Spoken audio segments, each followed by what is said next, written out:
When he was mayor, he never approached any particular But sect. when he was running for presidency, did it happen?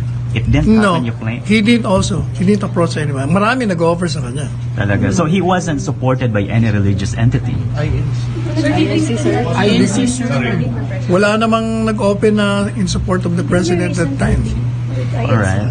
Wala siyang hiningan at wala rin akong alam na went out to publicly say that they're supporting the president. In fact, everybody was saying he's going to lose because he was against the church. He met Kanina ayaw yung itanong tanong kayo na No, we just want to clarify, sir. Ngayon lang namin naalala, sir. Kibuloy. Oh, yan, sir. Ayan si before Kibuloy. Kibuloy supported him because he was a friend. Personal na friend yun bakit pumunta siya sa INC days before that? Matagal na raw na nag-request ng With parang na-cancel lang.